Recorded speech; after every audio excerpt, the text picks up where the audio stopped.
In the Bible, Jesus is way more clever than we give him credit for being.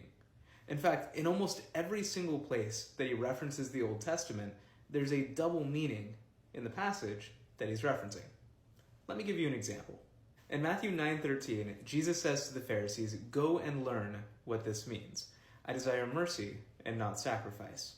This is, of course, quoting from Hosea 6:6, which says, unsurprisingly, "For I desire steadfast love, or mercy, and not sacrifice, the knowledge of God rather than burnt offerings." At first glance, the meaning seems clear. I mean, Jesus is talking to the Pharisees right after he's called Matthew, a tax collector, to follow him, and everyone hates tax collectors. And Jesus, during this scene, is eating with other tax collectors who, again, everyone hates, and the Pharisees are getting on his case, and so he's saying, look, you know Hosea, it says, "I desire mercy and not sacrifice." So Jesus, unlike the other religious leaders at the time, is wanting to focus on goodness and love and mercy and not on the sort of ritualism that has infested Judaism at the time.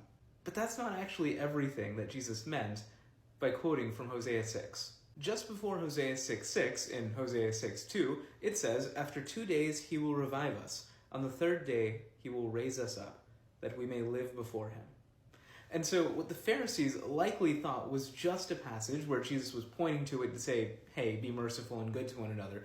It's actually a messianic prophecy about what will happen to Jesus. And certainly this is something that even Jesus' own disciples at the time would have missed because he hadn't yet died and risen again. But this verse shows the way in which Jesus is going to be in the ground for 2 days and then rise from the dead. And in the same way, through his death and resurrection, we too will gain access to eternal life. We too will die with Christ and be able to be raised with Christ through his sacrifice.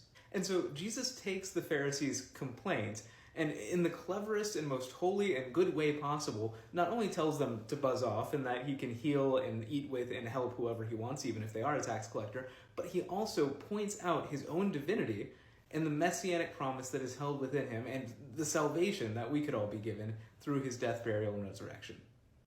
That's pretty cool. This is not a rare example. Jesus does this almost every time he opens his mouth in the Bible. But that's all for now. God bless, and have a great day.